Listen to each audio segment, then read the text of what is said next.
ሰላም ቤተሰብ እንዴት ናችሁ? ሚስተር ሰውል ነኝ። እንደተለመደው ዛሬም የግሬድ 9 ሂስትሪ ዩኒት 7 ፓርት 2 ይዤላችሁ መጥቻለሁ። ዛሬ በፓርት 2 የምናየው the political and socio-economic conditions of southern and central states in Ethiopia. The political and socio-economic conditions of southern and central states in Ethiopia የምናይ ይሆናል። አስቀድመን የምናየው ሴንትራል ኤንድ ሳውዘርን ስቴቶችን እናያለን። የመጀመሪያው እንግዲህ ስቴት የምትሆነው ዳሞት ወይም ደግሞ ዘ ኪንግደም ኦፍ ዳሞት ተብሎ የሚጠራው ስቴት ነው የምናየው። ኢት ዋዝ ዘ ኤርሊየስት ስቴት ኢን ሴንትራል ኤንድ ሳውዘርን ሪጅንስ። እንግዲህ ከመካከለኛውና ከደቡብ ሪጅን ላይ ከነበሩ ስቴቶች ውስጥ ዘ ኤርሊየስት ወይም ደግሞ ዘ ፈርስት ስቴት ማነች ማለት ነው። That is the kingdom of Damot. It is the earliest means the oldest, or it can call it the first. ስለዚህ ሳውዘርን እና ሴንትራል ሪጅንስ ኦፍ ኢትዮጵያ ከተመሰረቱ ስቴቶች ውስጥ the earliest, the oldest or the first ብለን ልንጠራት የምንችለው the kingdom of Damot ይሆናል ማለት ነው። And it was existed as early as the Aksumite period. እንግዲህ ምን ያክል ማስረጃ እርግጥ እንደሆነ ባናቅም ግን it was existed as early as the Aksumite period. አክሱም በነበረችበት ዘመን አካባቢም አብራ የነበረች ስቴት እንደሆነች ነው ታሪክ የሚነግረን። and it was located location ዋን ስናይ it was located south of the Blue Nile River. ከብሉ ናይል ሪቨር በስተደቡብ ሎኬት ታረግ ትገኝ እንደነበር ይነግረናል። and also its rule extended to Inaria, ቢዛሞ ኤንድ ወላይታ። ዳሞት ሩሏ ወይም ደግሞ አገዛዟ በጣም በማስፋት it extended its rule over the kingdom of Inaria, ቢዛሞ ኤንድ ወላይታ። ስለዚህ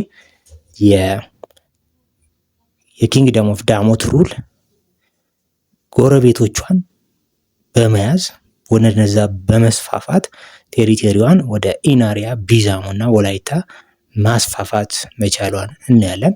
and also its famous ruler, the famous ruler of the kingdom of Damot was known as King Motalami. King Motalami, he was the first known or famous ruler of Damot, and he was converted to Christianity by አቡነ ተክለ ሃይማኖት in the late 13th century. ስለዚህ he was also converted to Christianity in the late 13th century by አቡነ ተክለ ሃይማኖት። ስለዚህ በአቡነ ተክለ ሃይማኖት አማካይነት በ13ኛው ሴንቸሪ መጨረሻ ላይ አካባቢ ወደ ኦርቶዶክስ ክርስትና እንደተቀየረ ወይም ኮንቨርት እንደሆነ ታሪክ ይነግረናል። and also the kingdom of Damot was annexed. annexed means ኮንከርድ ኦር ኮንትሮልድ ማለት ነው። አኔክስድ የሚለው ወርድ ምን ማለት ነው? ትርጉሙ ኮንከርድ፣ ኦኬ፣ ኮንከርድ ኦር መያዝ ማለት ነው። ስለዚህ በመጨረሻም 1316 ላይ የክርስቲያን ኪንግደም ዘ ሞስት ኤክስፓንሽኒስት ኪንግ የሚባለው ኪንግ አምደ ጽዮን ሜድ ኢት ዋን ኦፍ ዘ ትሪቢዩተሪ ስቴት ኦፍ ክርስቲያን ላንድ ኪንግደም። ስለዚህ የክርስቲያን ላንድ ኪንግደም አንዷ ትሪቢዩተሪ ስቴት ማድረግ ችሏል ማለት ነው። ባይ ዘ ዌይ እዚህ ጋር ጽሁፉ አምደ ለማለት ነው። ኦኬ you should add a እዚህ ጋር a ብንጨምርበት አምደ ይሆናል። the second southern and central states ላይ የምትካተተው ስቴት ማነች? the kingdom of Inaria ነች። the kingdom of Inaria was located in the area of north of ጎጀብ ሪቨር። ከጎጀብ ወንዝ በስተ ሰሜን የምትገኝ ስቴት ነበረች። and it had also early connections with the kingdom of Damot. ኢናሪያ ከዳሞት ጋር ኮኔክሽን ነበራት። ምክንያቱም the kingdom of Damot kingdom of ኢናሪያንም ትገዛ እንደነበረ ታስተዳድራ እንደነበረ ቅድም ያየን ስለሆነ ማለት ነው። and also the kingdom of Inaria, ከፋ and ወላይታ also had similar connections with Damot. ቅድም እንዳልነው ወላይታም ኢናሪያም ከፋ ከኪንግደም ኦፍ ዳሞት ጋር ግንኙነት እንደነበራቸው ፖለቲካል ሪሌሽንሽፕ እንደነበራቸው ማወቅ እንችላለን ማለት ነው። and also the kingdom of Inaria became part of the Christian Highland Kingdom። ስለዚህ የክርስቲያን ሃይላንድ ኪንግደም ሮለሮች ኮንከር በማድረግ ኢናሪያ ምን ሆነች? it became part of the Christian Highland Kingdom and the rulers of Inaria built several churches። ያው ክርስትናን አክሴፕት ካረጉ በኋላ በርካታ ቤተክርስቲያኖችን እንደገነቡ ታሪክ ያሳየናል። ቀጥሎ የምናገኛት ሴንትራል ስቴትስ ማን ነው? ሳውዘርን ስቴትስ the kingdom of Kaffa ነው። the kingdom of Kaffa it was known since the end of the 14th century። kingdom of Kaffa የምታወቀው ከ14ኛው ሴንቸሪ ጀምሮ ትታወቃለች። but it was not mentioned in any of the Christian documents። በክርስቲያን ሃይላንድ ኪንግደም ዶክመንት ላይ ግን ተገልጻ አታውቅም ማለት ነው። It's because of that reason it was an independent kingdom from the Christian Highland Kingdom state ማለት ነው። ስለዚህ በክርስቲያን ሃይላንድ ኪንግደም ኮንከር ያልተደረገች ስቴት ነበረች ማለት ነው ከፋ። The other kingdom is the kingdom of Wolaita። The kingdom of Wolaita had a strong connection with the kingdom of Damot። ቀድም መጀመሪያም እንዳወራ ነው the kingdom of Wolaita had strong connection with the kingdom of Damot and the ruling dynasty was known as Wolaita Mala dynasty።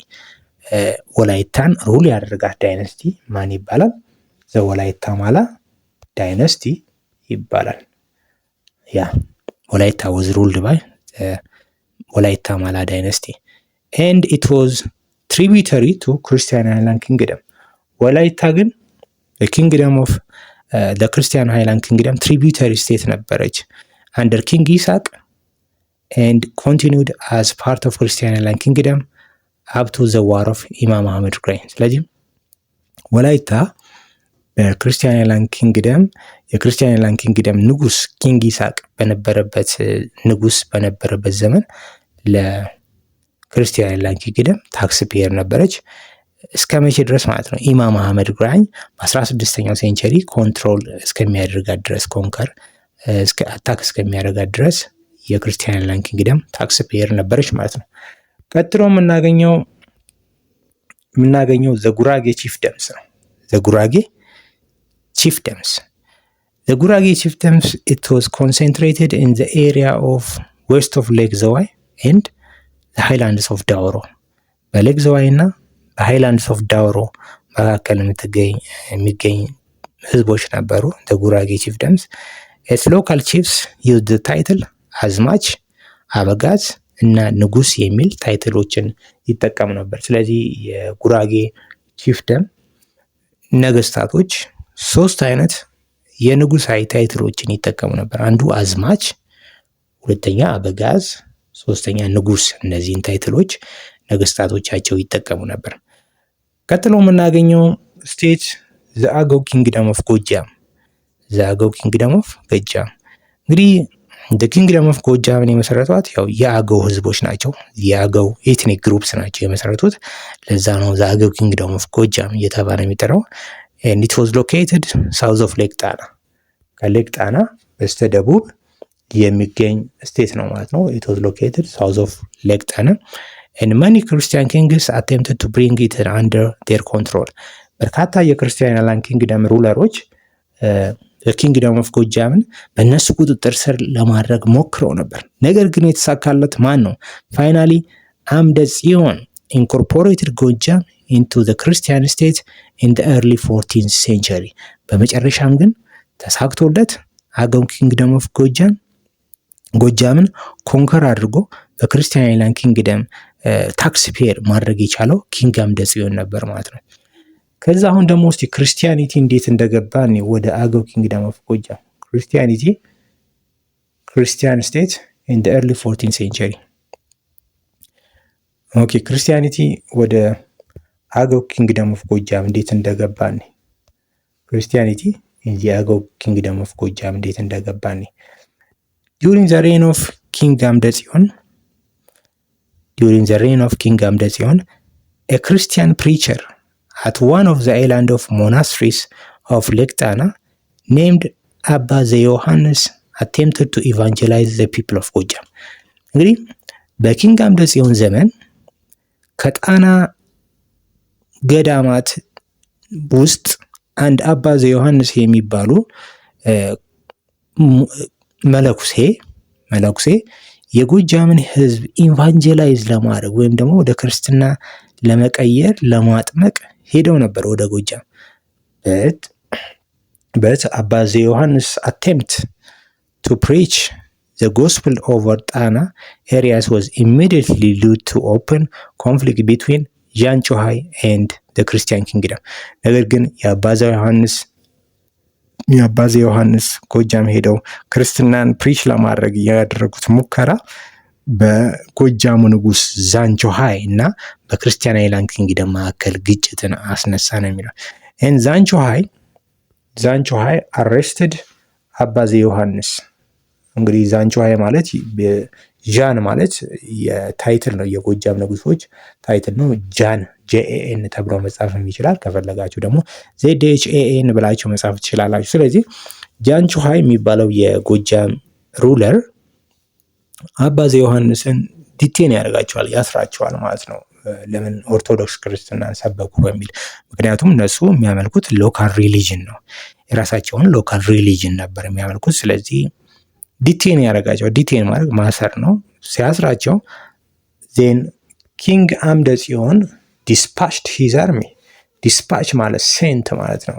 ዲስፓችድ ሂዝ አርሚ ኦር ሂዝ ፎርስ ቱ አታክ ዘ አገው ኪንግደም። ስለዚህ ኪንግ አምደ ጽዮን ደግሞ በዚህ ተበሳጭቶ ጦሩን ወደ አገው ኪንግደም ያዘምታል።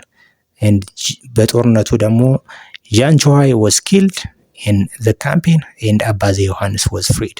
ጃን ጮሃይ በጦርነቱ ተገደለ፣ አባ ዮሐንስ ደግሞ ነፃ ወጡ ማለት ነው። and this marked the incorporation of the Agao kingdom to the Christian kingdom። ስለዚህ በዚህ መልኩ ነበር፣ በዚህ ፕሮሰስ ውስጥ አልፋ ነበረ the kingdom of ጎጃም የክርስቲያን አይላንድ ኪንግደም አንዷ ገባሪ ልትሸነፍና ገባሪ ልትሆን የቻለችበት ፕሮሰስ ይህን ይመስል ነበር። and also Christianity was introduced into ጎጃም። ስለዚህ ክርስቲያኒቲ በቀላሉ ወደ ጎጃም ሊተዋወቅ ቻለ። and the economy of peoples and states of southern central Ethiopia was based on the profits from trade and agriculture። ስለዚህ የሴንትራል እና ሳውዘርን ፒፕልስ ኦፍ ኢትዮጵያ ኢኮኖሚያቸው አንደኛ ትሬድ ላይ ነው፣ ሁለተኛ ደግሞ አግሪካልቸር ነበር። and also the main trade items were enslaved people, civet, ivory and other natural products። ስለዚህ ሳውዘርን and ሴንትራል ፒፕልስ ኦፍ ኢትዮጵያ ኤክስፖርት የሚያደርጓቸው የሚነግዷቸው ነገሮች ስሌቮች፣ ሲቬት፣ አይቨሪ እንዲሁም ደግሞ ሌሎች ናቹራል የተፈጥሮ ፕሮዳክቶችን ይነግዱ ነበር ማለት ነው። አሁን ደግሞ ቀጣይ የምናየው ሪልስ ፖፑሌሽን ሙቭመንትስ ኤክስፓንሽን ኤንድ ኢንትግሬሽን ኢን ኢትዮጵያ። ፖፑሌሽን ሙቭመንት ማለት የህዝቦች እንቅስቃሴ፣ ኤክስፓንሽን መስፋፋት፣ ከአንድ ቦታ ተነስቶ ወደ ሌላ ቦታ ግዛትን ማስፋፋት፣ እንዲሁም ደግሞ የህዝቦች ኢንተግሬሽን ኦር ኢንተራክሽን የምናየው ይሆናል። The 16th century of the Horn of Africa was dominated by wars and population movements። እንግዲህ የ16ኛው ሴንቸሪ የሆርን ኦፍ አፍሪካ ታሪክ በአብዛኛው ዶሚኔት የሚደረገው በምንድን ነው? አንደኛ በጦርነት ነው፣ ሁለተኛ በፖፑሌሽን ሙቭመንት ዶሚኔት የተደረገ ዘመን ነው ማለት ነው። የሆርን ኦፍ አፍሪካ የ16ኛው ክፍለ ዘመን ታሪክ በጦርነት እና በፖፑሌሽን ሙቭመንት ይታወቅ ነበር በዋነኝነት። and also the military conflict between the Christian Island Kingdom and the Sultanate of Adal was responsible for the population movements of the Argoba, the Afar and the Somali። እንግዲህ ከ14ኛው ሴንቸሪ እስከ 16ኛው ሴንቸሪ ድረስ የሶማሌ፣ የአፋር እንዲሁም ደግሞ የአርገባ ህዝቦች ፖፑሌሽን ሙቭመንት አካሂደው ነበር። ለዚህ ፖፑሌሽን ሙቭመንት ደግሞ ዋነኛው መነሻ ምክንያት ምንድነው የሚለን the military conflict between the Christian Island Kingdom and the Sultanate of Adal ነው። በሁለቱ ሀያላን ስቴቶች መካከል በክርስቲያን አይላንድ ኪንግደም እና በአዳል መካከል የነበረው ግጭት የአፋር፣ የአርጎባ እና የሶማሌ ፖፑሌሽን ሙቭመንት እንዲከሰት ምክንያት ሆኗል ነው የሚለን። However, the largest population movement and expansion during this period was that of ኦሮሞ። ነገር ግን በዚህ ዘመን ከ14ኛው እስከ 16ኛው ሴንቸሪ በሆርን ኦፍ አፍሪካ ወይም በኢትዮጵያ አካባቢ ከተካሄደው የፖፑሌሽን ሙቭመንት ትልቁን ቦታ የሚሸፍነው ወይም ደግሞ ትልቁ የፖፑሌሽን ሙቭመንት የሚባለው የአፋር የአርጎባና የሶማሌ ሳይሆን የማን ነው? የኦሮሞ ፖፑሌሽን ሙቭመንት ነው ማለት ነው።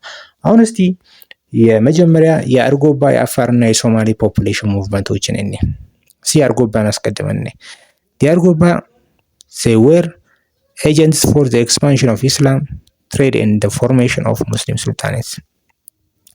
እንግዲህ የአርጎባዎች ለእስልምና መጀመር፣ ለንግድ እንዲሁም ደግሞ ለሙስሊም ሱልጣኔቶች መመስረት ትልቅ አስተዋጽኦ ነበራቸው ማለት ነው። and the Argoba were major participants in the politics of the Sultanate of Showa and Adal። አርጎባዎች በሸዋና በሱልጣኔት ኦፍ ሸዋና በሱልጣኔት ኦፍ ኢፋት ውስጥ በነበረ የፖለቲካ ውስጥ ትልቅ ፓርቲሲፓንትስ ወይም ደግሞ ትልቅ ተሳታፊዎች ነበሩ። እንደርሱ አንደር ኢማም አህመድ ግራኝ እንግዲህ በክርስቲያን ላንድ ኪንግደም እና በኢማም አህመድ ግራኝ ወይም ደግሞ በአዳል መካከል በነበረው ኮንፍሊክት ለማን ደግፈው ተፋልመዋል ማለት ነው?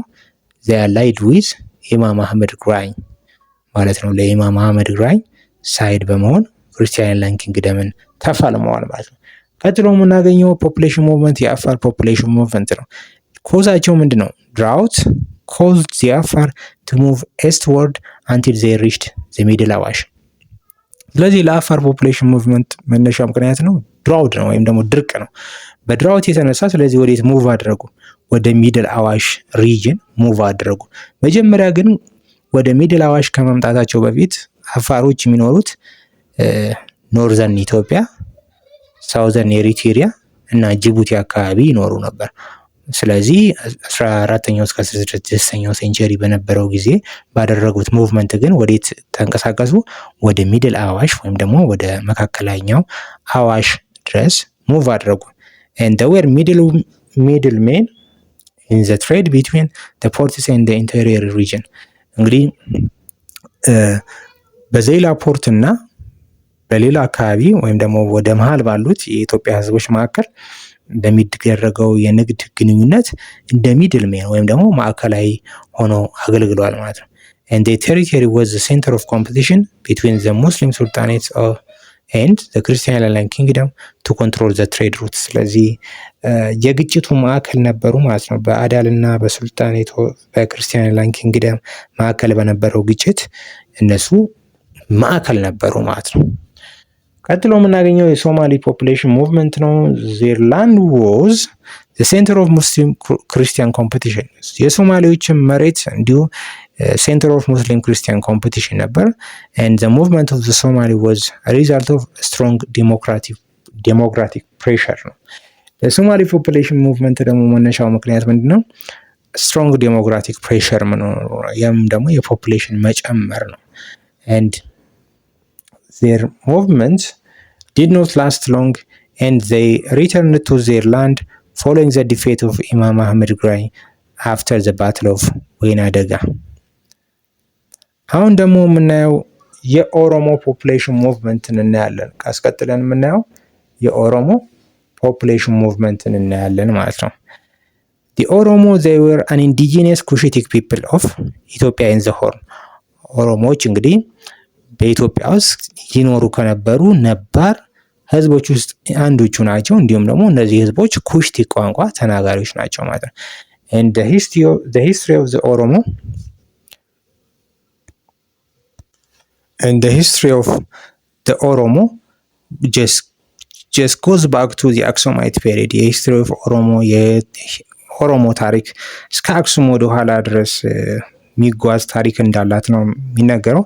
according to the Oromo oral tradition the original homeland of the Oromo before the 16th century was southeastern part of Ethiopian highlands ወይም ደግሞ simply the Bale highlands።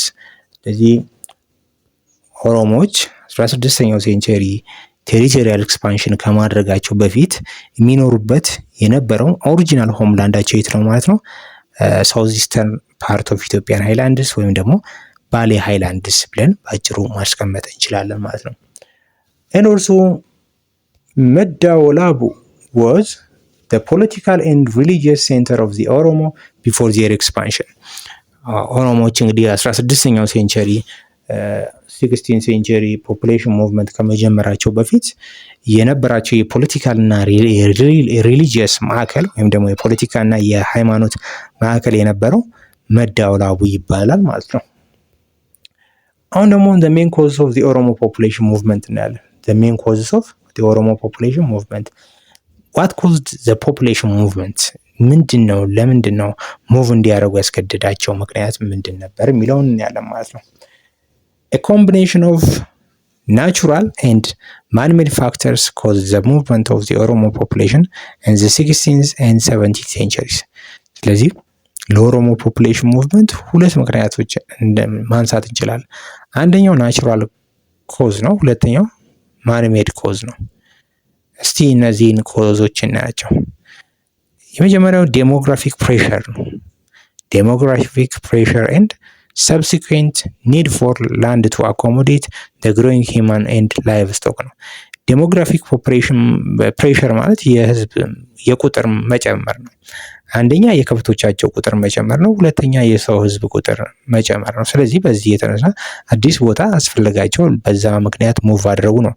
ሁለተኛው ደግሞ ምክንያት ለሙቭመንታቸው ምክንያት ምንድነው? the conflict between the Christian land kingdom and the Muslim sultanates ነው።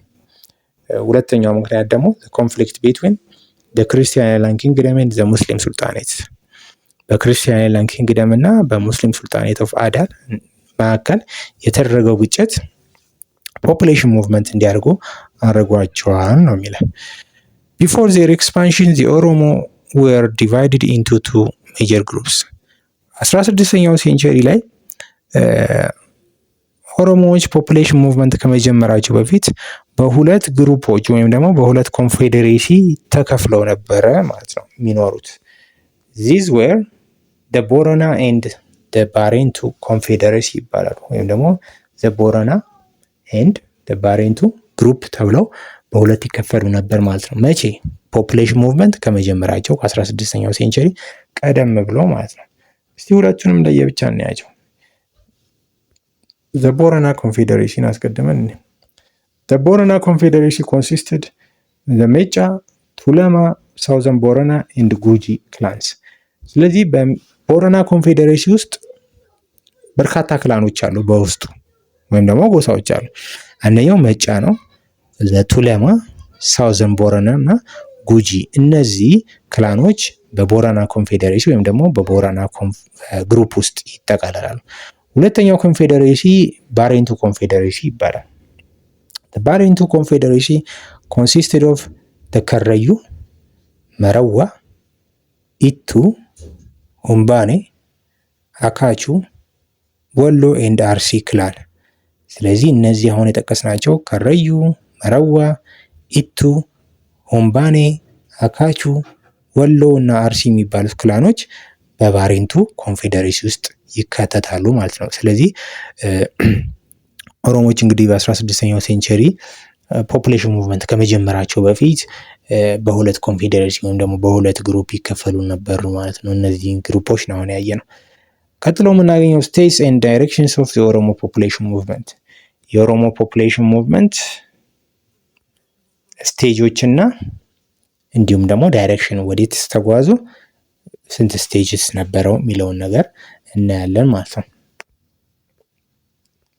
እሺ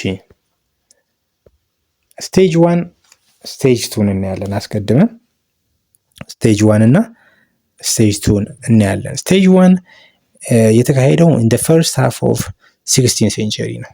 ስቴጅ 1 የተካሄደው it was in the first half of the 16th century የተካሄደው and it was a period of small and slow movement and gradual movement ነው። በስቴጅ 1 ላይ እንግዲህ ቀስ ያለ ዝግ ያለ ፖፑሌሽን ሙቭመንት ነው ያካሄዱት።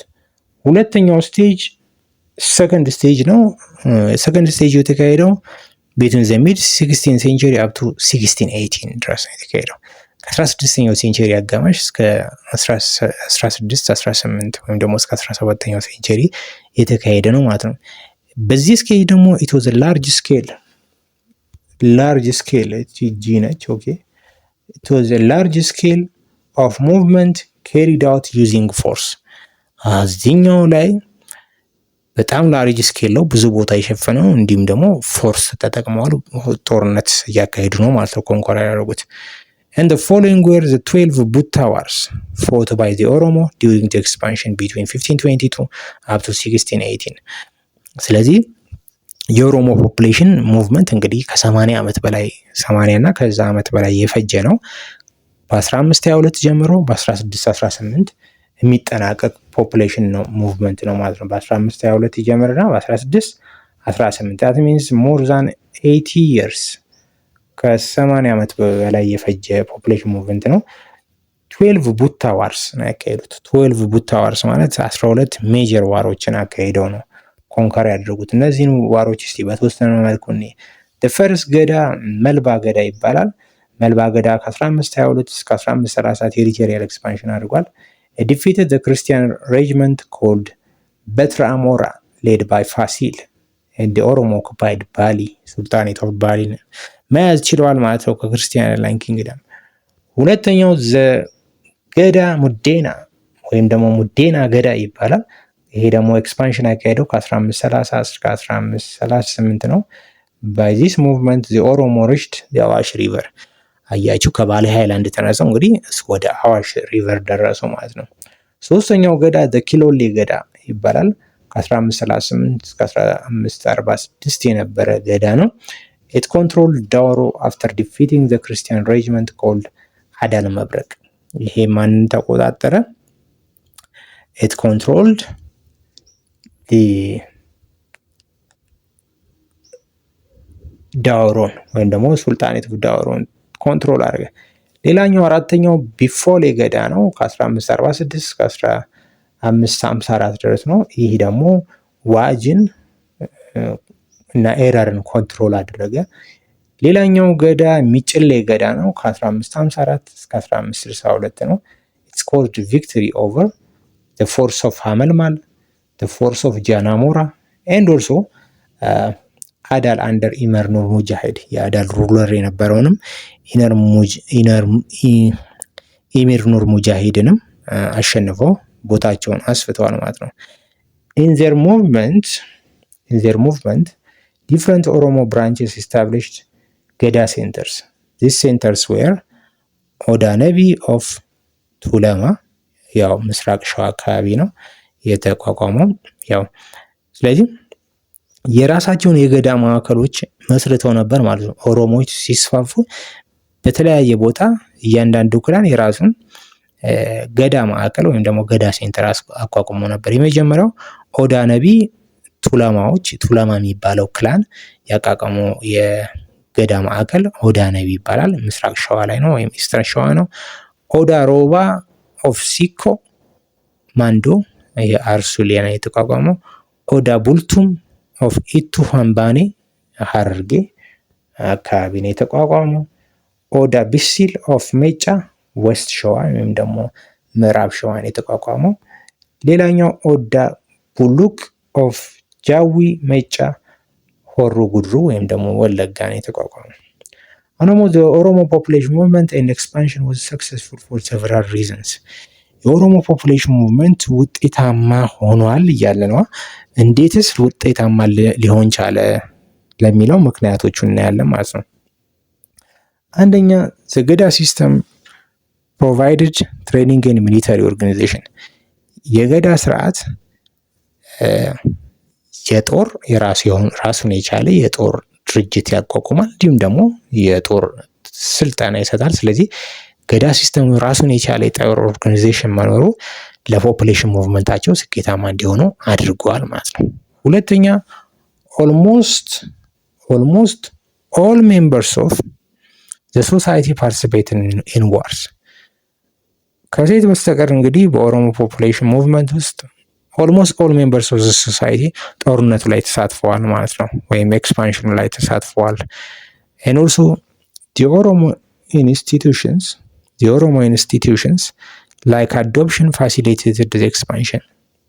እንግዲህ ነን ኦሮሞ የሆኑ ሰዎችን አዶፕት የማድረግ ኦሮማይዝ የማድረግ ሲስተማቸው ይሄንም ለመሰፋፋታቸው ላይ ስኬታማ እንዲሆን አድርጓቸዋል። ሌላኛው ነገር the Christian Island Kingdom and the Sultanate of Adal were exhausted and weakened።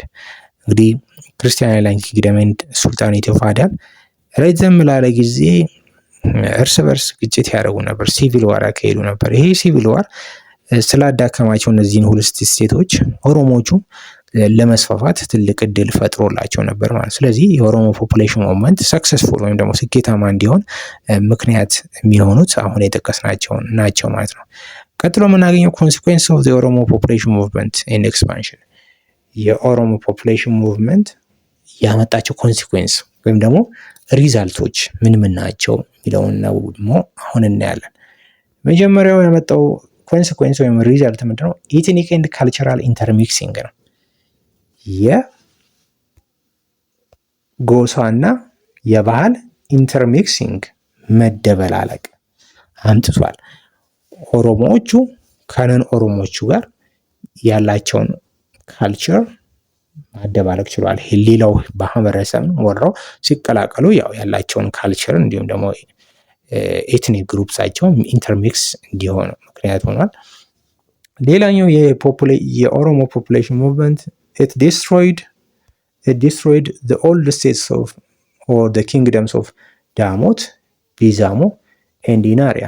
የኦሮሞ ፖፑሌሽን ሙቭመንት እነዚህን ጥንታዊ ስቴቶች ዳሞት the kingdom of ዳሞት፣ the kingdom of ቢዛሞ and kingdom of ኢናሪያን አጥፍቷቸዋል ሙሉ ለሙሉ ማለት ነው። እነዚህ ብቻ አይደሉም፣ አክቹአሊ ሌሎች ብዙ ስቴቶችን በኦሮሞ ፖፑሌሽን ሙቭመንት ተሰልቅጠው ተውጠው ጠፍተዋል። ሌላኛው የኦሮሞ ፖፑሌሽን ሙቭመንት ያመጣው ኮንሲኩዌንስ ውጤቱ ምን ሆነ? pushed the political center of Christian Island Kingdom north of አባይ። የኦሮሞ ፖፑሌሽን ሙቭመንት የክርስቲያን አይላንድ ኪንግደምን ፖለቲካል ሴንተር ወይም ደግሞ ዋና ከተማ ከአባይ በስተሰሜን እንዲያሻገሩ ከሸዋ ጠቅላላ እንዲወጡ አድርጓቸዋል ማለት ነው። ሌላኛው ውጤቱ ኮንስትራክሽን ኦፍ ዘ ጀጎል ግንብ ነው። የሱልጣኔት ኦፍ አዳል እንግዲህ የኦሮሞ ፖፑሌሽን ሙቭመንት በጣም እየጠነከረባቸው ሲመጣ ምንን ለመገንባት ተገደዱ? የጀጎል ግንብ ነው። ሀረር ካፒታል ሲቲያቸው እንደነበረች እናስታውሳለን የሱልጣኔት ኦፍ አዳል። ስለዚህ ሀረርን በምን ከበቧት? በምን አጠሯት ማለት ነው? በግንብ። ለምን? to protect themselves from the ኦሮሞ ፖፑሌሽን ሙቭመንት። ሌላኛው የኦሮሞ ፖፑሌሽን ሙቭመንት ያመጣው ኮንሲኩዌንስ ወይም ደግሞ ውጤት ፖለቲካል ኤንድ ሪሊጂየስ ትራንስፎርሜሽን ኦፍ ዘ ኦሮሞ ነው። የኦሮሞ ፖለቲካ እንዲሁም ደግሞ ሃይማኖት እንዲቀየር ምክንያት ሆነ። ፖለቲካል ሲስተማቸው ከገዳ ሲስተም እንዲወጡ ምክንያት ሆኗል። ገዳ ሲስተም እንዲዳከም ምክንያት ሆኗል። ሁለተኛው ሪሊጅናቸው ከፖፑሌሽን ሙቭመንታቸው በፊት የነበረው ሪሊጅን ያው ኢንዲጂነስ ሪሊጅን ነው። they believe in ዋቃ የሚያምኑት በዋቃ ነበረ። በኋላ ግን ከሙቭመንታቸው በኋላ some became Muslim and others became Christians። ስለዚህ ፖለቲካል እና ሪሊጂየስ ትራንስፎርሜሽን ወይም ደግሞ ቼንጅ እንዲያደርጉ እያደረጋቸው ፖፑሌሽን ሙቭመንቱ ነው። ሌላኛው ቼንጅ ኦፍ ዘ ዌይ ኦፍ ላይፍ ኦፍ የኦሮሞ አኗኗር ስርዓት እንዲቀየር ምክንያት ሆኗል። ለምሳሌ አግሪካልቸር እንዲጀምሩ፣ ትሬድ እንዲጀምሩ ምክንያት ሆኗል። ከዚህ በፊት ግን ሞር ኦፍ ሚክስድ አግሪካልቸር የነበራቸው ታይፕስ ኦፍ ኢኮኖሚ የነበራቸው ማህበረሰቦች ስለነበሩ ማለት ነው። ስለዚህ አኗኗራቸውንም ቀይረዋል ማለት ነው ፖፑሌሽን ሙቭመንቱ። አሁን ደግሞ የምናየው ገዳ ሲስተሙ ዘኦሮሞ የኦሮሞች ገዳ የሚባል ዲሞክራሲያዊ ስርዓት አላቸው። እሱን ነው የምናየው። ዘገዳ ሲስተም ኢት ዋዝ ዘ ሲስተም ቤዝድ ኦን ኤጅ ግሬድስ። እንግዲህ ገዳ ሲስተም ሲባል በኤጅ ግሬድ ወይም ደግሞ በእድሜ ክፍል የሚሰራ ነው።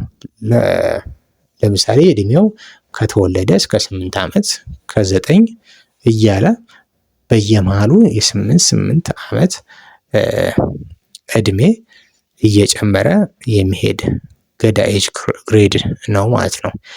ኦኬ the Gada system, it was an egalitarian system in which an assembly of Chefe of the ruling Gada class provide leadership for the Oromo nation።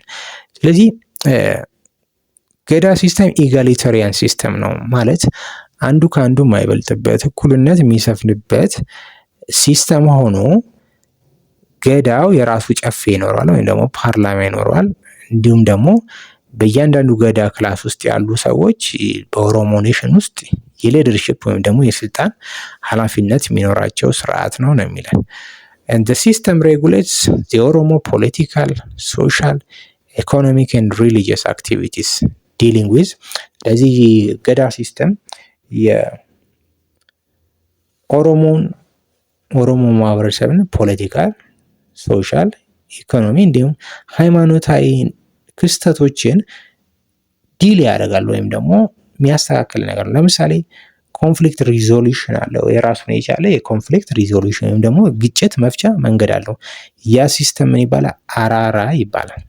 አራራ። ሁለተኛው ሪፓሬሽን ወይም ደግሞ ጉማ።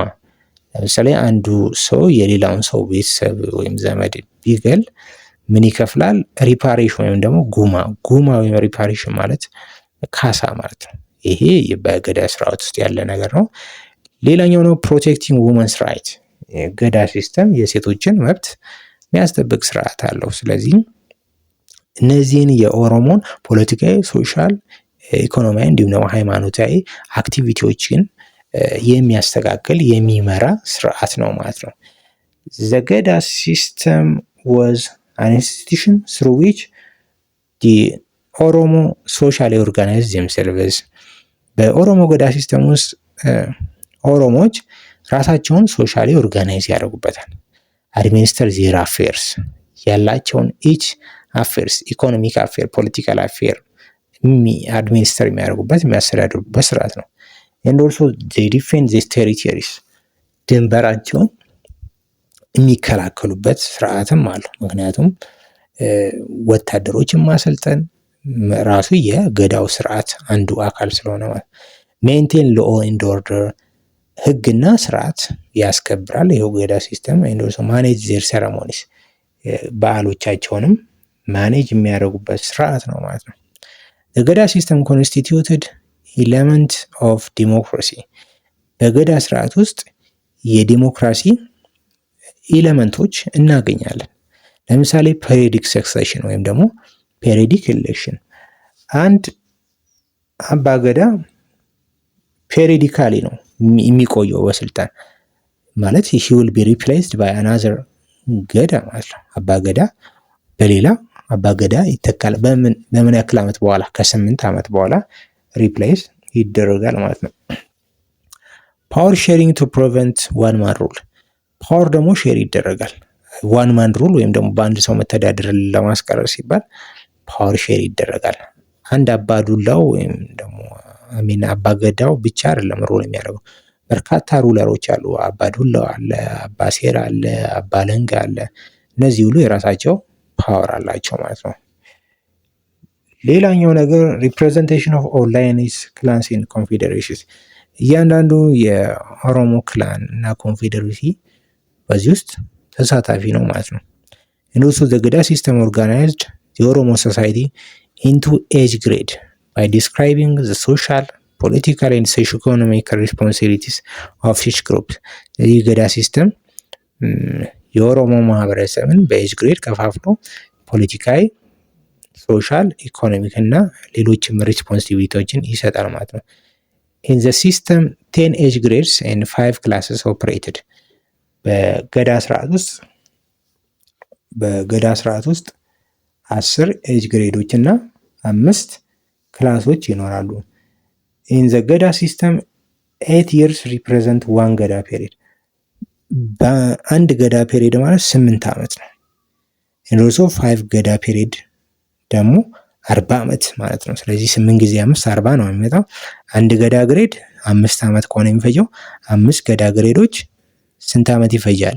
አንድ ሰው 5ኛው ገዳ ኤጅ ግሬድ ላይ ለመድረስ 40 ዓመቱ ላይ የሚደርሰው ማለት ነው። ስለዚህ ከ0 እስከ 8 ከ8 እስከ 16 እያለ ስለሚቀጥል 40 እስከ 40 ደግሞ ዓመት ቆየ ማለት ዋን ጄኔሬሽን ወይም ደግሞ አንድ ትውልድ ተብሎ ይቆጠራል ማለት ነው።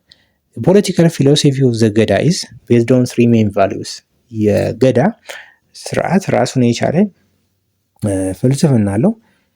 እነዚህም ፍልስፍናዎቹ 3 ነገር ላይ ያተኩራል። አንደኛ ተርም ኦፍ 8 years ነው። ስልጣን የሚተላለፈው በየ8 ዓመቱ ነው።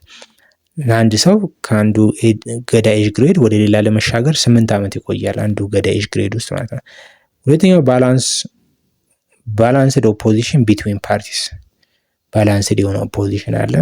ፓወር ሼሪንግ ቢትዊን ሃየር ኤንድ ሎወር ሌቭልስ፣ በከፍተኛው እና በዝቅተኛው መካከል የፓወር ሼሪንግ አለ። ኤንድ ኦልሶ ኢን ደ ገዳ ሲስተም the criteria for labor division and sharing of responsibilities were the following። በአንድ ገዳ ስርዓት ውስጥ የሌበር ዲቪዥን ወይም ደግሞ የጉልበት ስራ ክፍፍል እንዲሁም ደግሞ የሪስፖንሲቢሊቲ ወይም የኃላፊነት ክፍፍል ለማድረግ የሚያገለግሉ ክራይቴሪያዎች አሉ። 4 ክራይቴሪያዎች አሉ። አንደኛ ጄኔሬሽን ነው። የትኛው ጄኔሬሽን ላይ ያለ የትኛው ሪስፖንሲቢሊቲ ይሰጠዋል የሚል ኦልሬዲ የተቀመጠ ነው። እንዲሁም ደግሞ ኤጅ፣ ለወንዱ የትኛው ስራ ይሰጣል፣ ለሴቷስ የትኛው ኃላፊነት ይሰጣል የሚለው ይለያያል። ሌላኛው ሴክስ ነው፣ ጾታ፣ ለወንዱ ለሴቱ። ኤጅም እንደዚሁ የስራ ኃላፊነታቸውን ይለያል። ሌላኛው ክላሳቸውን፣ የትኛው ገዳ ክላስ ውስጥ ነው ያለው የሚለው የሚሰጣቸውን ኃላፊነት እና ደግሞ የሌበር ስራ ይከፋፍላል ማለት ነው። ገዳ ሲስተም was interrupted during various eras። የገዳ ስርዓት በአንዳንድ ጊዜ ኢንተራፕትድ ሆኖ ተቋርጦ የሚያውቅበት ጊዜ ነበር። ፎር ኢንስታንስ ኦር ፎር ኤግዛምፕል ቦረና ባሬንቱ ገዳ was interrupted። ቦረና ባሬንቱ ገዳ ኢንተራፕትድ ሆኖ ወይም ተቋርጦ ያውቃል። ፎር 2 ጄኔሬሽንስ፣ ለ2 ጄኔሬሽን ያክል ወይም ደግሞ ለ80 ዓመት ያክል ኢንተራፕትድ ሆኖ ነበር።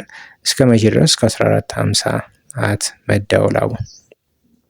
ስለዚህ መደወላቡ ላይ ተመልሶ እስከሚስተካከል በ1450 2 ጊዜ ያክል ለ2 ጄኔሬሽን ወይም ደግሞ ለ80 ዓመት ኢንተራፕትድ ሆኖ ያውቃል ማለት ነው። አሁን ደግሞ ጨፌ ነኝ። ጨፌ ማለት ሲምፕሊ ፓርላማ ብላችሁ ልትወስዱ ትችላላችሁ። ጨፌ ሚንስ ፓርላማ፣ የዛሬውን ፓርላማ የሚመስል ስራ ስላለው ማለት ነው። ጨፌ it was an assembly of representatives of the entire society፣ ሙሉ የኦሮሞ ሶሳይቲ የሚወከልበት ማለት ነው። and the ጨፌ it was a law making body፣ law making body ነው ማለት ህግ አውጪ አካል ነው ማለት ነው ለኦሮሞ ማህበረሰብ። and each class send delegation of 5 people። እያንዳንዱ የኦሮሞ ክላን ከየራሱ ክላን ወይም ደግሞ ጎሳ 5 ሰዎችን ይልካል። ስለዚህ ጨፌ ውስጥ ሜምበር ወይም ደግሞ አባል ይሆናል። ስለዚህ ህግ ሲወጣ ህግ ያጸድቃሉ፣ ያረቃሉ ማለት ነው። the ኦሮሞ age grades and their roles associated with them። አሁን ደግሞ የምናየው የኦሮሞ ኤጅ ግሬዶችንና ሮላቸውን፣ ስራቸው ምን ይሰራል፣ በመጀመሪያ ኤጅ ግሬድ ውስጥ ያለና በመጨረሻ ኤጅ ግሬድ ውስጥ ያለው ሜምበር ምንድነው ስራው? የመጀመሪያው ገዳ ኤጅ ግሬድ ደበሌ ይባላል። እንግዲህ እነዚህ ገዳ ኤጅ ግሬዶች ውስጥ መግባት የሚችለው ወንድ ነው፣ ወንድ ብቻና ወንድ ብቻ ነው። ኦል ኦሮሞ ሜል ካን ቢ ጆይን ኢን ዲስ ገዳ ኤጅ ግሬድስ። የመጀመሪያው ገዳ ኤጅ ግሬድ ደበሌ ነው። ደበሌ የሚባለው እድሜው from birth up to 8 years of age ያለ ነው። እድሜው ከ0 ወይም ደግሞ ከተወለደ ልጅ እስከ 8 ዓመት ያለ ልጅ ደበሌ ገዳ ኤጅ ግሬድ ውስጥ ገባ ማለት ነው። ስራቸው ምንድነው? ኤጅ ኦፍ ሶሻላይዜሽን ነው። ሶሻል ላይፍን ይላመዳሉ በዚህ ስቴጅ ላይ። ሁለተኛው ገዳ ኤጅ ግሬድ ጋሜ ነው የሚባለው። ጋሜ ደግሞ የሚባሉት እድሜያቸው ከ9 እስከ 16 ያሉ ልጆች ጋሜ ኤጅ ግሬድ ውስጥ ገቡ ማለት ነው። እድሜያቸው ከ9 እስከ 16። እዚህ ኤጅ ውስጥ እንግዲህ ያላቸው ሪስፖንሲቢሊቲ ምንድን ነው? ኤጅ ኦፍ ሶሻላይዜሽን፣ አሁንም ሶሻል ላይፍን ይላመዳሉ ማለት ነው። ሶስተኛው ገዳ ኤጅ ግሬድ ፎሌ የሚባሉት ደግሞ እድሜያቸው ከ17 እስከ 24 ያሉ ወጣቶች እዚህ ውስጥ ይካተታሉ። ስራቸው የሚሰጣቸው ሪስፖንሲቢሊቲ ምንድነው? ሚሊተሪ ትሬኒንግ፣ ወታደራዊ ስልጠና፣ ፈረስ መጋለብ፣ ጦር ውርወራ፣ ሌሎችም ትሬኒንጎችን የሚያገኙት ፎሌ ስቴጅ ውስጥ ወይም ደግሞ ከ17 እስከ 24 ያሉ ናቸው ማለት ነው። አራተኛው ገዳ ኤጅ ግሬድ የምንለው ቆንዳላ ነው። ቆንዳላ ደግሞ የሚባለው እድሜያቸው ከ23 እስከ 32 ዓመት ያሉ ናቸው። እንግዲህ እድሜው 25 ከ32 ዓመት ያለ ወንድ ኦሮሞ ሚሊተሪ ሰርቪስ መስጠት ግዴታ አለበት ወይም ወታደራዊ አገልግሎት ይሰጣል ማለት ነው። ከዛ አምስተኛው ገዳ ኤጅ ግሬድ ራባዶሪ ነው። ራባዶሪ እድሜው ከ33 ከ40 ያለ ሰው ራባዶሪ ገዳ ኤጅ ግሬድ ውስጥ ይካተታል። እነዚህ ደግሞ ዌር ካንዲዴትስ ፎር ፖለቲካል ፓወር ለፖለቲካ ስልጣን እጩ ናቸው። ካንዲዴት ማለት እጩ ነው። ለፖለቲካ ስልጣን እጩ ናቸው። ለምሳሌ አባዱላ ለመሆን በቃ የሚታጭ ሰው ከዛ ውስጥ ነው የሚወጣው። አባ ቦኮ መሆን የሚፈልግ፣ አባ ሴራ መሆን የሚፈልግ፣ አባ ሳ መሆን የሚፈልግ ከነዚህ ውስጥ ነው ማለት ነው እጩ የሚሆነው። እድሜያቸው ከ33 ከ40 ያሉ ወይም ደግሞ ራባዶሪ ገዳ ኤጅ ግሬድ ውስጥ ያሉ ናቸው ማለት ነው። ከዛ ስድስተኛው ገዳ ኤጅ ግሬድ ገዳ ይባላል። ራሱ ገዳ ስቴጅ ላይ ደረሰ ማለት ነው። አንድ ሰው እድሜው ከ41 እስከ 48 ያለ ገዳ ኤጅ ግሬድ ደርሷል። ሪስፖንሲቢሊቲው ምንድነው? ሊደር ኦፍ ገዳ ገቨርንመንት በገዳ መንግስት ውስጥ ሊደርነት ወይም ደግሞ የኃላፊነት የሚያገኝበት እድሜ ነው ማለት ነው። የተለያዩ አባዱላ ሊሆን ይችላል፣ አባ ገዳ ሊሆን ይችላል፣ አባሳ ሊሆን ይችላል፣ አባ አለንጋ ሊሆን ይችላል። እነዚህን ስራዎች ሊሰጡ ይችላል እዚህ ኤጅ ግሬድ ውስጥ ሲገባ። ሰባተኛው ገዳ ኤጅ ግሬድ ሉባ ወይም ደግሞ ዩባ ይባላል። እንደ አካባቢ ሊለያይ ይችላል። ሉባ ወይም ደግሞ ዩባ ብለው ይጠሩታል። ይሄ እንግዲህ ሲኒየር አድቫይዘር ኤጁኬተር ኤንድ ሪቹዋል ሊደር የሚሆኑበት እድሜ ነው። እድሜያቸው ከ49 እስከ 80 ያሉ ሰዎች በዚህ ገዳ ኤጅ ግሬድ ውስጥ ይካተታሉ። አድቫይዘር ይሆናሉ፣ ሲኒየር አድቫይዘር ይሆናሉ ማለት አማካሪ ይሆናሉ። ምክንያቱም ከገዳ ግሬድ ውስጥ ወደ ላይ የመጡ ስለሆኑ ልምድ ስለሚኖራቸው። ኤጁኬተር ይሆናሉ፣ ያስተምራሉ። ወታደራዊ ትምህርት ሊሆን ይችላል፣ ፖለቲካዊ ትምህርት ሊያስተምሩ ይችላል። ሪቹዋል ሊደር ሊሆን ይችላሉ። የሃይማኖት ስነስርዓት ክዋኔ የሚያደርጉ መሪዎች ሆነው ሊመረጡ ይችላሉ ማለት ነው፣ ወይም ሊያገለግሉ ይችላሉ። ኦኬ ኢሌክትድ ኦፊሻልስ ኢን ደ ገዳ ሲስተም። አሁን ደግሞ የምናየው ኢሌክትድ ኦፊሻልስ ኢን ደ ገዳ ሲስተምስ ወይም ደግሞ የገዳ ስርዓት ባለስልጣኖችን ነው የምናየው። ኦፊሻል ማለት ሊደርስ ነው። ገዳ ሊደርሶችን እናያለን። መጀመሪያ የምናስቀምጠው አባ ገዳ ነው። አባ ገዳ ሄድ ኦፍ ዘ ገቨርንመንት ኦር ፋዘር ኦፍ ዘ ፔሪድ ይባላል። አባ ገዳ ማለት ሄድ ኦፍ ገቨርንመንት ነው። አሁን ፕሬዚደንት ወይም ፕራይም ሚኒስትር እንደምንለው ማለት ነው። ወይም ደግሞ ፋዘር ኦፍ ዘ ፔሪድ ብለው ይጠሩት። ኦኬ ቀጣዩ ደግሞ እንግዲህ አባ ቦኩ ነው። አባ ቦኩ ደግሞ ማለት ፋዘር ኦፍ ሰሴፕተር። ፋዘር ኦፍ ሰሴፕተር ማለት እቺ የገዳዋ ምልክት ዱላዋ አለች አይደል? እሱን የሚይዘው ነው። አባ ቦኩ ይባላል። ከዛ አባ ጨፌ። አባ ጨፌ ማለት እንግዲህ ሄድ ኦፍ ዘ አሴምብሊ ማለት ነው። የፓርላማው ሄድ፣ ያው ጨፌ ማለት ፓርላማ እንደማለት ነው ብያቸው አይደል?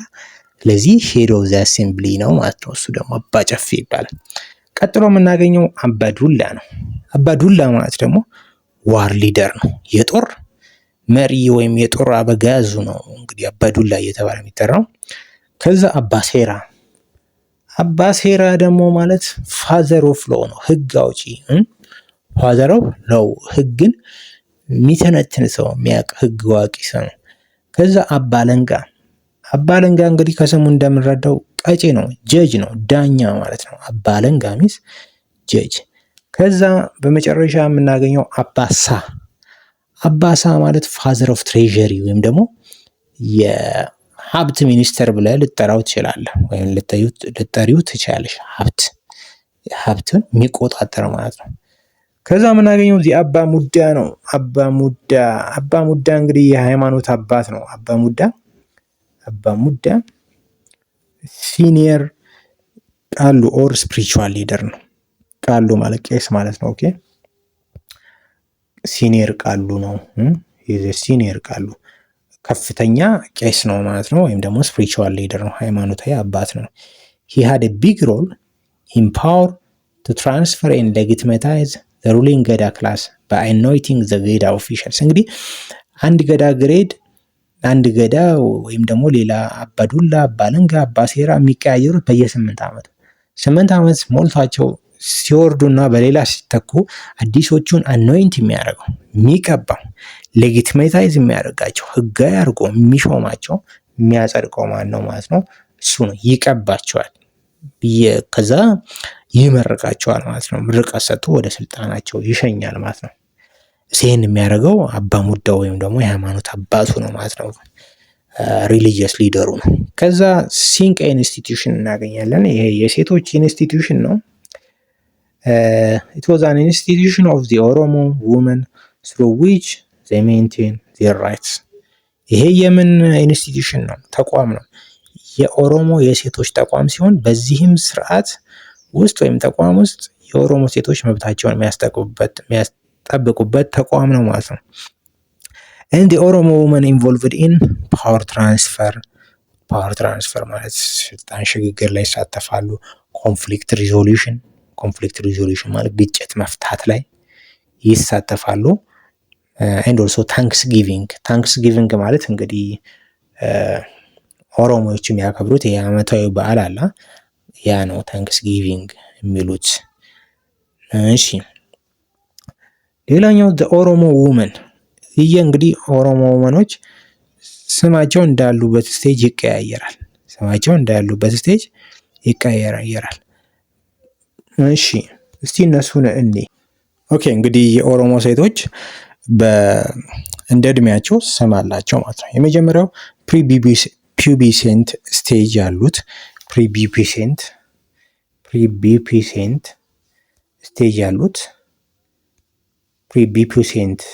ስቴጅ ያሉት ምን ይባላሉ? ጉድሩ ይባላሉ። ፕሪቢሴንት ስቴጅ ማለት ከጉርምስና እድሜ በፊት ያሉት ጉድሩ እየተባሉ ይጠራሉ ማለት ነው። ጉድሩ ተብለው የሚጠሩት ፕሪቢሴንት ስቴጅ ወይም ደግሞ ፕሪ አዶለሰንት ስቴጅ ያሉት ከጉርምስና እድሜ በፊት ያሉት ትናንሽ ልጆች፣ ሴት ልጆች ያው ጉድሩ እየተባለ ይጠራል። ሁለተኛዎቹ አዶለሰንት ስቴጅ ላይ ያሉት ደግሞ ሴቶች ምን ይባላሉ? ቀሬ that is a girl ready for marriage ለጋብቻ የደረሰች ወይም ደግሞ ዝግጁ የሆነ ሴት ቀሬ ተብላ ትጠራለች ማለት ነው። ሌላኛው ዋይፍስ ኦፍ ዘ ዩባ ኤንድ ሉባ ምን ይባላሉ? ከለሌ። ዋይፍስ ኦፍ ዘ ዩባ ወይም ደግሞ ሉባ ስቴጅ ላይ ያሉ ወንዶች ሚስት ምን ትባላለች? ከለሌ ተብላ ትጠራለች። ሌላኛው ዋይፍስ ኦፍ ገዳሞጂ ማለት እድሜዋ 80 ዓመት አካባቢ የሆነች እንዲሁም ደግሞ የገዳሞጂ ሚስት ደግሞ ከሆነች ምን ተብላ ትጠራለች መሰላችሁ? ጭፍሬ ተብላ የምትጠራው እንግዲህ የገዳሞጂ ሚስት ከሆነች ጭፍሬ ተብላ ትጠራለች ማለት። ስለዚህ ጉድሩ ለማግባት ያልደረሰች፣ ቀሬ ለማግባት የደረሰች፣ ከለሌ የዩባና የሉባ ሚስት፣ ጭፍሬ ደግሞ የገዳሞጂ ሚስት ነች ማለት ነው። ኦኬ the ከለሌ were also privileged to support and advise the ruling class። ከለሌ ስቴጅ ላይ የደረሰች ሴት ገዳ ሩለሮችን የመደገፍ አድቫይስ የማማከር ፕሪቪሌጅ ወይም ደግሞ ልዩ መብት ይኖራታል ማለት ነው። አሁን ደግሞ the 5 ገዳ ክላስ or generation sets እናያለን። 5ቱን የገዳ ክላሶች የምናያቸው ይሆናል። የመጀመሪያው ገዳ ክላስ ሙዴና ገዳ ይባላል። ሙዴና ገዳ። ከዛ ኪሎሌ ይባላል። 3ኛ ቢፎሌ፣ 4ኛ ሚጭሌ፣ 5ኛ መልባ። ስለዚህ ሙዴና ገዳ፣ ኪሎሌ ገዳ፣ ቢፎሌ ገዳ፣ ሚጭሌ ገዳ እና መልባ ገዳ እነዚህ 5 ገዳ ክላስ የሚባሉት እነዚህ ናቸው ማለት ነው። ቅድም ያየናቸው ግን 7 ገዳ ግሬድስ አይተናል። እነዚህ ገዳ ክላስ ይባላሉ። የቅድሞቹ ግን ገዳ ኤጅ ግሬድስ ይባላሉ ማለት ነው። አሁን ደግሞ ሞጋሳና ጉዲፈቻ እናያለን። ሞጋሳ and ጉዲፈቻ are 2 adoption mechanisms of the Oromo integrated non-Oromo። ሞጋሳና ጉዲፈቻ ማለት it is a mechanism of adopting ነን ኦሮሞ ኢንቱ ኦሮሞ፣ ኦሮሞ ያልሆነን ማህበረሰብ ወደ ኦሮሞ የሚቀላቅሉበት እና ኦሮማይዝ የሚያደርጉበት ቴክኒክ ሙጋሳና ጉዲፈቻ የሚባሉ አዶፕቲንግ ሜካኒዝምስ ናቸው ማለት ነው። መጀመሪያ ጉዲፈቻ ነን። ጉዲፈቻ ማለት it is ኦሮሞ ፓረንት አዶፕቲንግ ኤ ቻይልድ፣ ኦሮሞ ቤተሰቦች አንድን ልጅ አምጥተው አዶፕት ሲያሳድጉ ኢትስ ኮልድ ጉዲፈቻ ይባላል። ሜቢ ኦሮሞም ሊሆን ይችላል፣ ነን ኦሮሞ ሊሆን ይችላል። ብዙ ጊዜ ግን ነን ኦሮሞን አዳፕት ሲያደርጉ ኢትስ ኮልድ ጉዲፈቻ ተብሎ ይጠራል። and also the adopted child have equal rights and privileges with the biological child። ኦኬ ይሄ አሁን በማደጎ ያመጡት ልጅ እውነት በባዮሎጂ የምር ከእናትና ከአባት ከተወለደ ልጃቸው እኩል የተለያዩ መብቶችን ይኖረዋል ማለት ነው። ከባዮሎጂ ልጃቸው ጋር እኩል አይነት መብት ይኖረዋል። ሌላኛው የኦሮሞ ፖፑሌሽን ህዝብ አዶፕሽን ሲስተም ሞጋሳ ይባላል። ሞጋሳ ደግሞ ምንድነው? it is a system of adopting ነን ኦሮሞ ማለት ነው። ይሄ ደግሞ ነን ኦሮሞ ወይም ደግሞ ኦሮሞ ያልሆነን ግሩፕ ነው። እዚህ ጋር አዶፕት የሚያደርጉት ኢንዲቪዥዋል አይደለም፣ ግሩፕን ነው። አንድ ክላን ሊሆን ይችላል። አንድ ክላን ሙሉ አዶፕት ሊያደርጉ ይችላሉ በሞጋሳ አዶፕቲንግ ሲስተም። ስለዚህ ነን ኦሮሞ ግሩፕን ወደ ኦሮሞ አዳፕት የሚያደርጉበት ስርዓት ሞጋሳ ይባላል። የቅድሙ ግን ጉዲፈቻ ግን ቻይልድ ነው፣ ልጅ ነው። አንድ ልጅ ሊሆን ይችላል፣ ሁለት ልጅ ሊሆን ይችላል አዳፕት የሚያደርጉት። እዚህ ጋር በሞጋሳ ግን it is a system of adapting ነን ኦሮሞ ግሩፕ ኢንቱ ኦሮሞ። ይሄን ኦሮምስ ወይም ደግሞ ሞጋሳ ብለው ይጠሩታል ማለት ነው።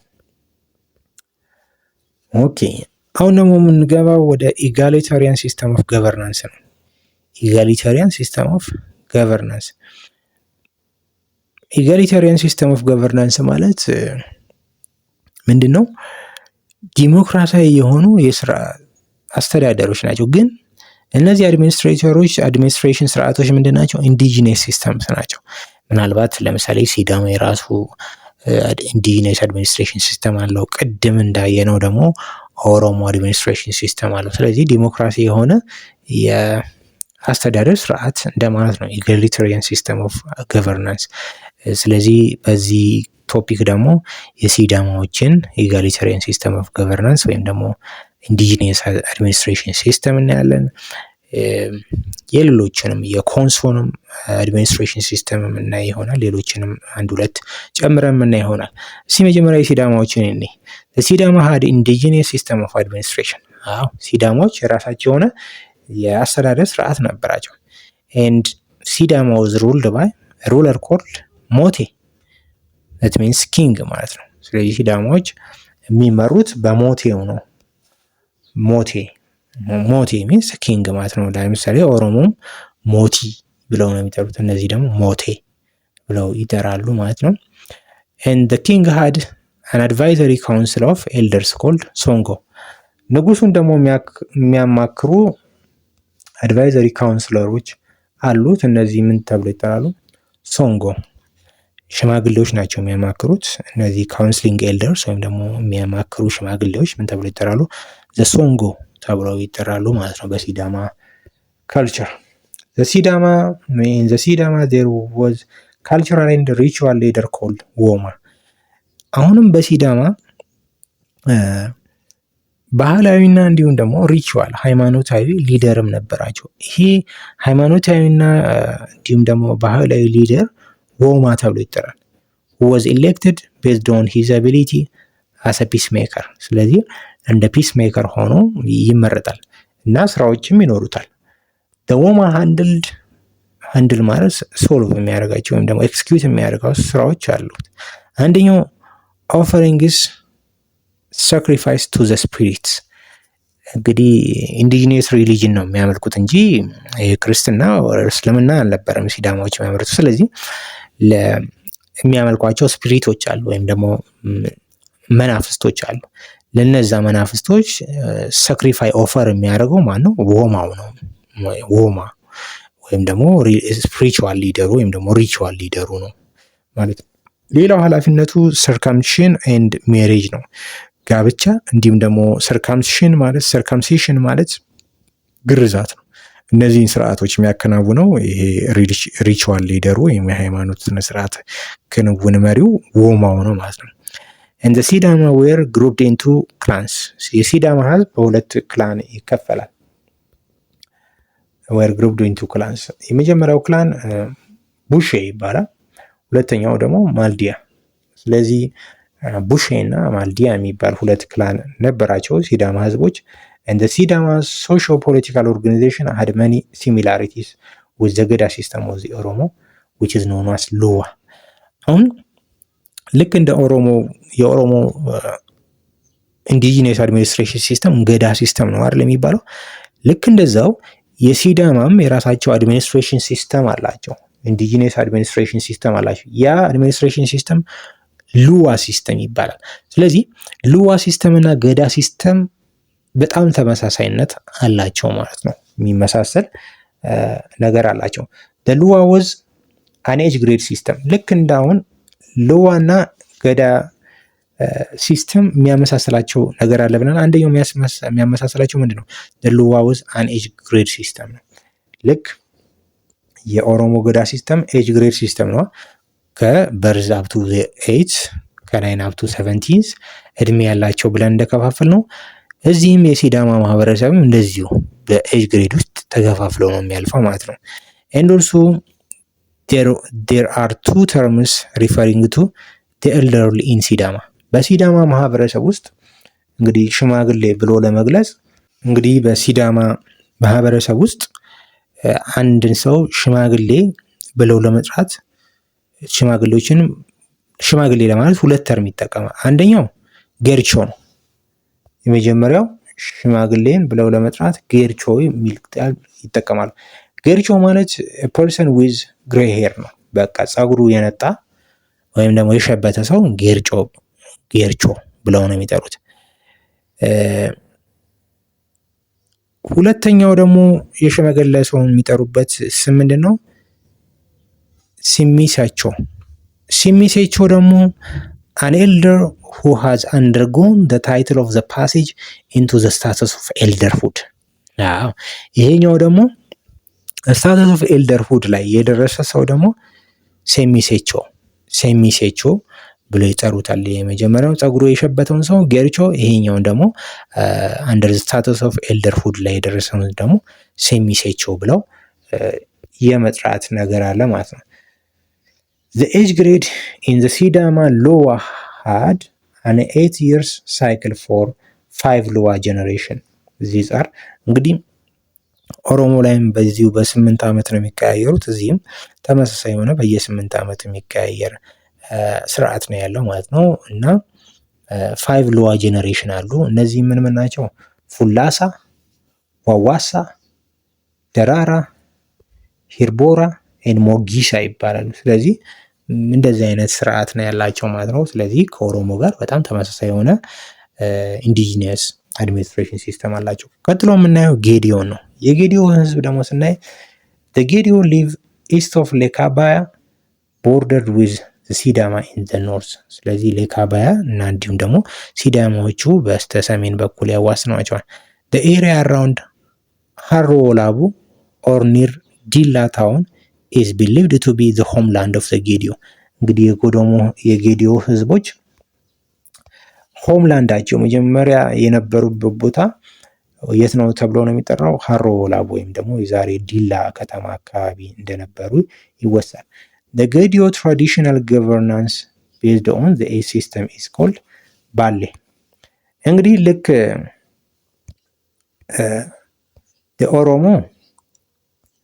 የኦሮሞ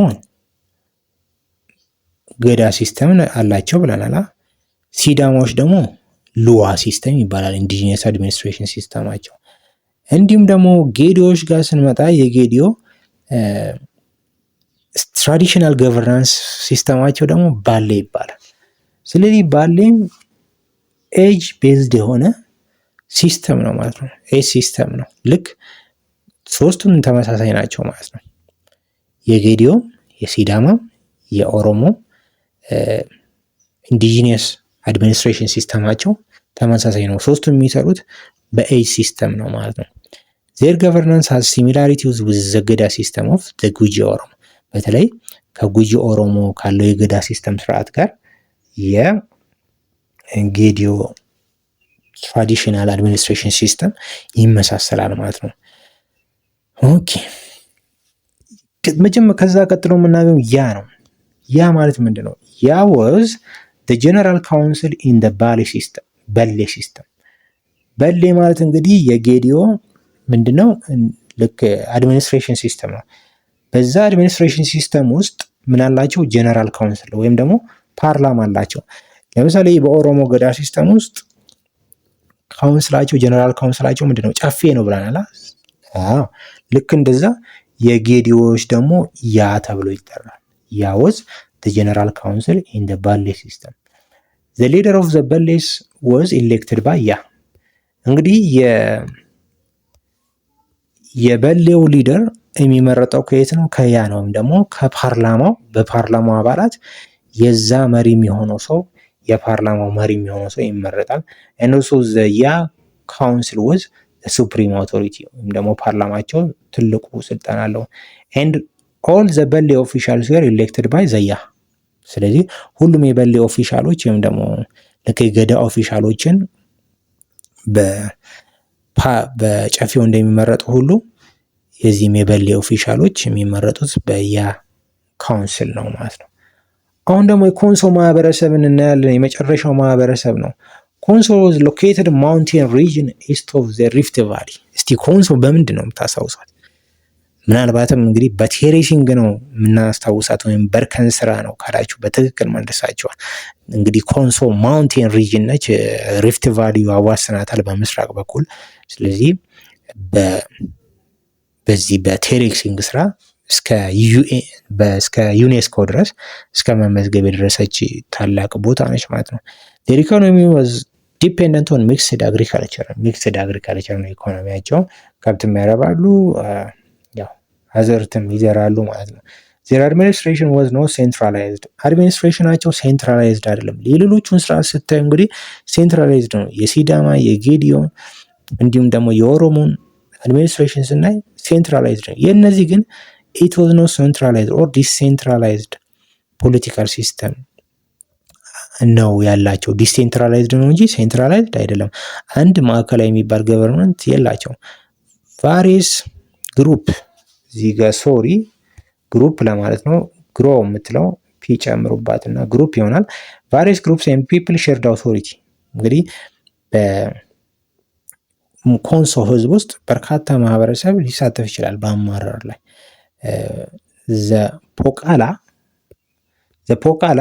ፖቃላ ማለት ፕሪስት። ፖቃላ ፕሪስት ወዝ ዋን ኦፍ ዚስ ፒፕል። እንግዲህ በአመራር ውስጥ ከሚሳተፉ ውስጥ ሰዎች ውስጥ አንዱ ፖቃላ ወይም ደግሞ ፕሪስት ነው ወይም ቄሱ ነው። he was served as a peacemaker during disputes። በግጭት ጊዜ እንግዲህ ፒስሜከር ወይም ደግሞ ሰላም ፈጣሪ ሆኖ ያገለግላል። and the council of elders known as the ቴላ። council of elders ወይም ደግሞ ሽማግሌዎች ደግሞ ቴላ ይባላሉ። እነዚህም በአድሚኒስትሬሽን ውስጥ ይሳተፋሉ ማለት ነው፣ ወይም በአስተዳደር ውስጥ ይሳተፋሉ። there was no central authority who acted as a governance or power over the regions። አንድ የሚባል መሪ የሚባል ነገር የለም፣ ብዙ ሰው ይሳተፍበታል ነው የሚለው። and also each village was ruled by council of elders። እያንዳንዱ ቪሌጅ የሚተዳደረው በምንድን ነው? በካውንስል ኦፍ ኤልደርስ ነው ወይም በሽማግሌዎች ነው። እነዚህ ምን ተብለው ይጠራሉ?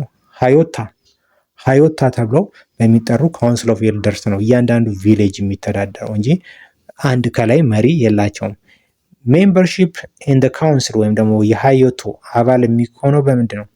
ሀዮቶ ወዝ ኖት ሄሪዲተሪ፣ በዘር በሀረግ የሚተላለፍ አይደለም። በምንድን ነው? በየ18 ዓመቱ ዊዝን 18 ይርስ የሚቀያየር ነው ማለት ነው። አሁን ደግሞ ቡርጂን እናያለን። የቡርጂ ማህበረሰብ the Burji had a traditional administration which was an elective system called ቡሻ። እንግዲህ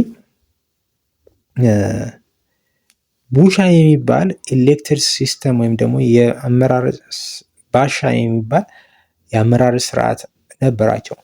አንደር ዘ ባሻ ሲስተም በባሻ ሲስተም ውስጥ ኦፊሻልስ ዌር አፖይንትድ ትሩ ዲፍረንት ሴሬሞኒስ በባሻ ስርዓት ውስጥ አመራሮች የሚሾሙበት የተለያየ ሴሬሞኒዎች ወይም ደግሞ በዓሎች ከተከበሩ በኋላ ነው ሰው የሚሾመው። እስቲ እነሱን እኔ ሹመቶችን እና መሪዎችን ወማ ለምሳሌ ወማ ሲሾም እንዴት ነው? ኢን ወሚስ ሴሬሞኒ ወሚስ ሴሬሞኒ ተካሂዶ ነው ምኑ የሚሾመው ወማው የሚሾመው። ኤንድ ኦልሶ ኪንግ ንጉሱ ደግሞ ሲሾም ምን ይካሄዳል?